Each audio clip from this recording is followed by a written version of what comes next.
Hey YouTube. So it's probably the first video I upload in a long time.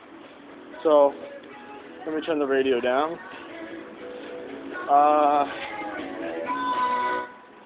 So I'm back at school.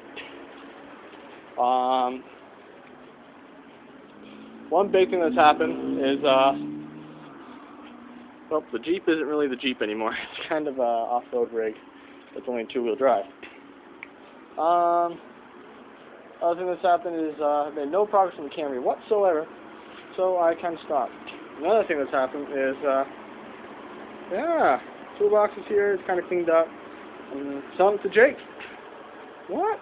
Well, I had this, I ran out of space, so I bought this. It's kind of hard to even see it. It's so big.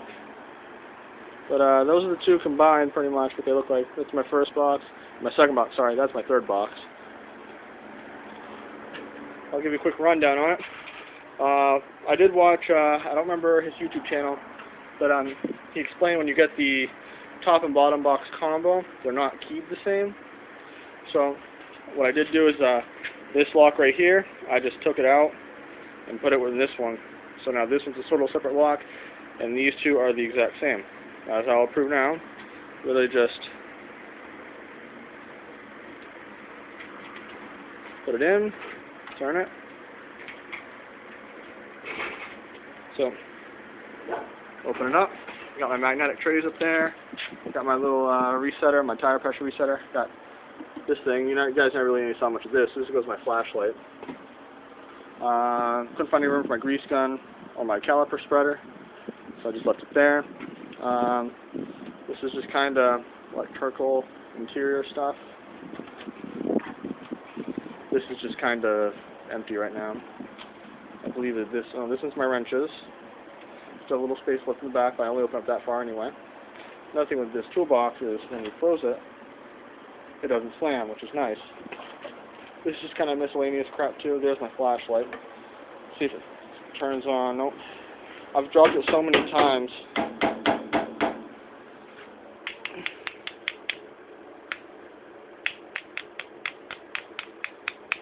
I'll get to work. I want you guys to see this thing. There we go. So that, I believe, is medium. That's strobe. So that right there is, they call it Firefly. Low, medium, high. Now, granted, I have not swapped this battery out in 3 months. I haven't even charged it, so it's doing pretty well. I normally use it on medium. But it came with a second battery, which was nice. Put my keys down. This drawer is my screwdriver drawer. So my electrical. Nothing in there right now. It's empty. I believe this one just has my, it's got my three pry bars. Oh boy. This one's cool because this one, if you pull it out, it locks in place. And you got a nice, say if I'm writing down an RO, and then I can store it in there when I have to send it to school. It's pretty nice. This has a liner in it too, which is pretty cool. To get it back in, it's a little tricky. You just got to kind of hit it. This drawer is empty. This drawer is my air tools. Bottom drawer is all my specialty tools. So keep that in there. Wrenches or pliers and vice grips. I got another pair I got to find. This is all my other pliers and tools. This one's my hammers. And if I can open it up, it says my Ryobi and my Milwaukee in it. I got to get my Ryobi drill from the house. And actually, that's in the truck. So I'll show you guys real quick. Show you how it works. Also, you guys never saw the video because I haven't posted anything. I took video. I'm just going to leave them all except this one. This did not work, and I did not know why. Well, I took it out, and the connectors weren't even plugged in. Where is my drill? There it is. Another thing I've done is this is for those lights right there, one on both sides. And this one is actually for my other headlights, which I still use this for the headlights, but there's green LED strips on both sides. I'll show you real quick. I turn that on. Can't see it that well during the day, but yeah, it does it to both sides. That was probably the hardest thing I've ever wired up in this, because there's 4 different wires. I got to go down into one. But yeah, pretty much it's all done to the Jeep. Did an oil change, which it definitely needed it. This thing was toast. There's the Napa filter. Stuff that came out, I don't want to say it was metal shavings. I don't want to go that far. But there were some bits of crap in there. I said it was sand, just to make myself feel better. Okay, lock that up. But pull this out. And then, doesn't matter really what way you have it, but fits right in there, and it even closes. So then it will just suck it right in. And my favorite drawer, because it's the one that's filled the most with actual tools, is my socket drawer, which still doesn't actually stay open because my garage is so unlevel. There's probably, I'd say about, I'm going to go upwards and say there's about 50 pounds of tools in here. Even so, I let go of the drawer, and it goes back in. But everything I probably got in here, my 2 breaker bars, my giant pry bar, my torque wrench, and this thing. And my soft of course, but this thing. This weighs at least 10 pounds. I'm not joking. Those are all my punches and chisels. Every single one wrapped up in a ball. This one doesn't even, this one still kind of slams. There's so much weight. I mean, I can let go. It tries as hard as it can to pull it in. But lifting it was a pain. This one I believe is, I believe this one was 170 pounds. And this one was 245. So combined now it's about 400 something. Plus all my tools. This is going to be a pain in the butt to get in the back of the Jeep. Which, boxes alone, the Jeep did not want to haul. It's not a hauling truck at all. It's pretty much just a cruiser. So I'm curious to see how it's going to haul with tools and everything. And get this to school on Monday. Sunday night I'm going up. I got to have this with me. I do have my 2 chargers on the side. I got my Ryobi and my Milwaukee. I have them zip tied around the handle. And, wow, it's really dark. You really can't see much. Oh, there we go. This goes to the top box. That goes to the bottom. And I just got one of these, so I can just plug them in both at the same time instead of having to unwind one, unwind the other. Saves a little time. But, only complaint I have with packaging. Come on, light. There we go. I mean, the stuff comes off. I mean, little effort, comes off. And only other thing I have an issue with is there's nothing in the front to lock these 2 down together. It's just there, which I'm not a huge fan of. But I suppose for the money, it's really not a bad box. I mean, technically, for this size box, this should have been about like $2,000. I only paid, with shipping to the store and everything, it came to $736. So, really can't complain. So, also, my M12 M18 charger did not come with my kit. Did not come with, you can't see that at all, so dark, that's my electric ratchet and my impact driver. Did not come with that. It came with the M12 charger alone. But, ooh, that reminds me, everyone's trying to get some extensions. So on eBay, that just without the packaging is 27 bucks. So I decided to buy that. Only other thing I see is one other thing I saw and bought was there was a pack of 12 extensions, pack of 12 9-inch extensions for $15. So I don't care if they hold up. There's 12 of them. If one breaks, one breaks. Really don't care. But yeah, I just want to let you guys know I got a new box. Give me over to Jake. I'm also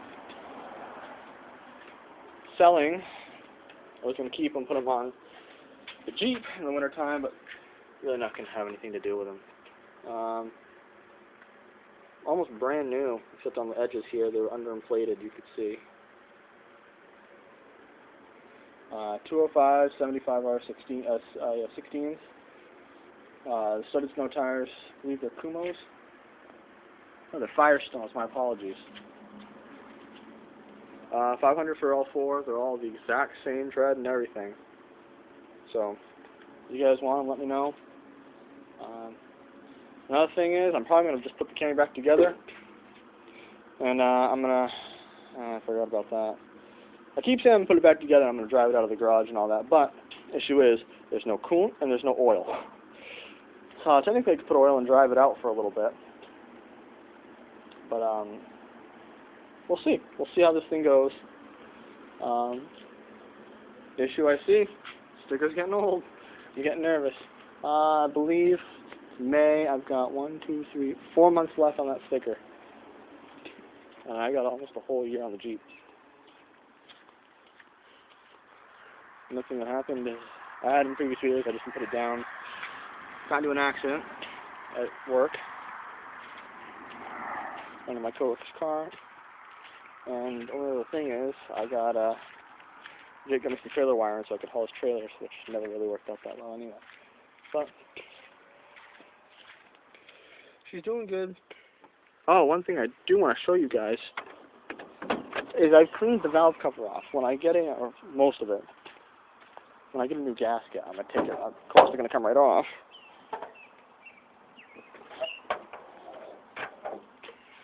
And I'm going to just power wash the whole valve cover. Come on, light.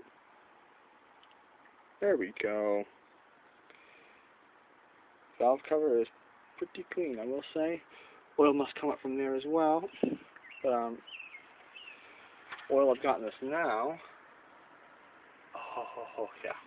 Yeah, you guys remember the other oil that was in it was pretty much black. And I want to say, I gotta go look. I'll let it cool down a little bit too, but I want to say this thing is just drinking coolant.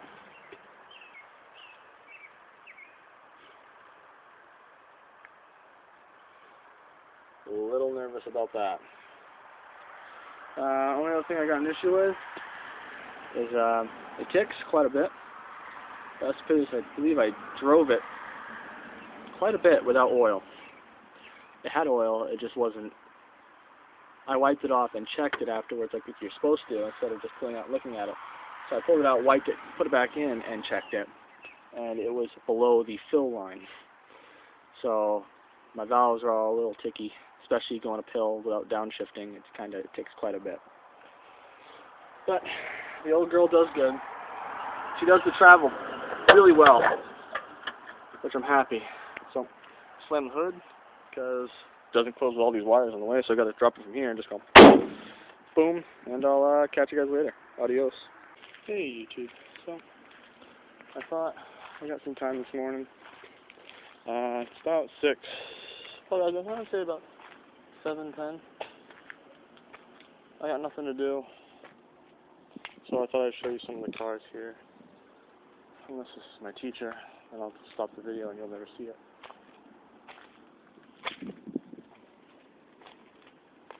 Nope. So we got this cabin chassis here. It's never run the time I've been here. It's got a 6.0.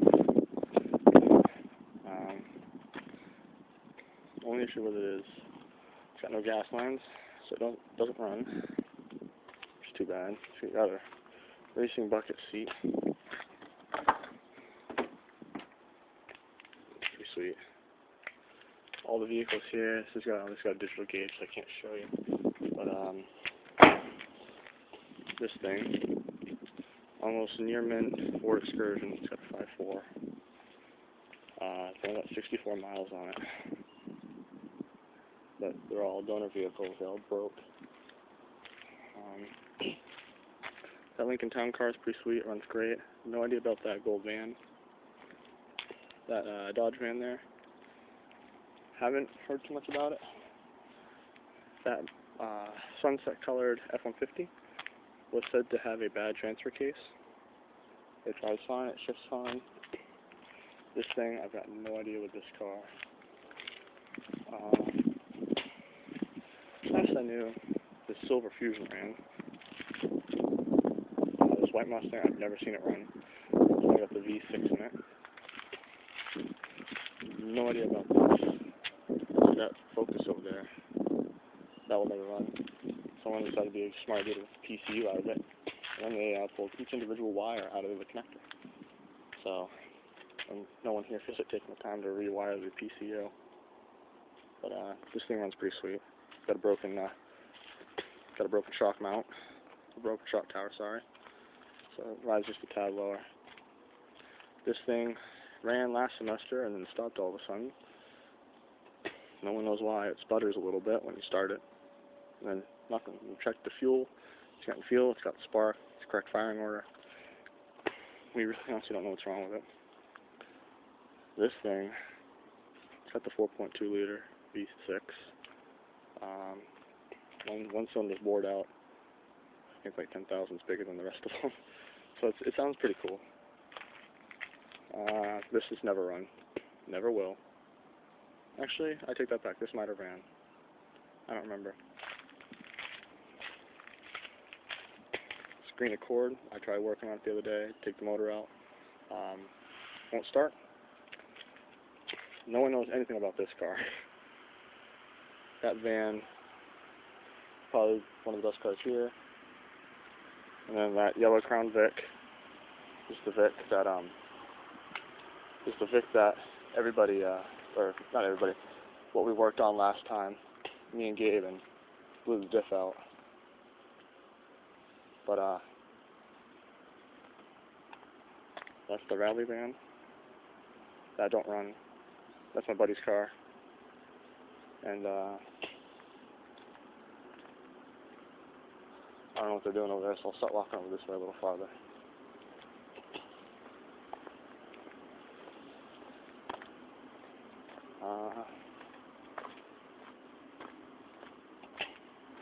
GT Mustang. The thing is, it's a race cat. Non-turbo. That blue Taurus back there, pile of junk. Keys. The keys that were made for the car don't actually work in it. So the doors are locked and no one can open them. Actually, I don't know anything about this. I've never seen this here before. It's got a bad sticker, so I'm assuming it needs something. White Taurus. Nothing wrong with it. Black Escape. Doesn't smashed headlight. Nothing's wrong with it. Taurus SEL. Nothing wrong with it. This pile of junk. It's going to take the motor out of this too. Doesn't run. That thing is a beast. Probably one of the best cars here. Not really. It's got the 542 valve. No power, no nut. Sounds cool though because it's got a massive tick. This thing's pretty sweet. This never ran. At least I've never seen it run. It cranks. This, there's nothing really wrong with that. Nothing wrong with that. This needs a transmission. You start it up. You go about a mile an hour when you're doing about $6,000. So, this is 66. Thing is brilliant. That thing, it's like I'm not joking you. There's like 10 miles on that thing. And same with that F-150 EcoBoost. It's pretty sweet. Inside, I can't get in there. If I was able to get in there, I'd be in there. But there's a couple more cars over here.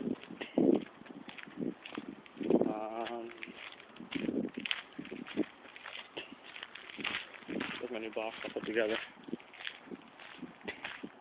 The Saturn, just be second to right. Not joking you. No one's touched the computer. No one's messed with the gauges. It's got 694,000 on it, which is pretty sweet. That Crown Vic I've never seen run. That Lincoln Town car ran one day and then blew up. No idea about that Hemi. And Fiesta. There's also a Ford Thunderbird back there with the 4.6 liter V8. There you go.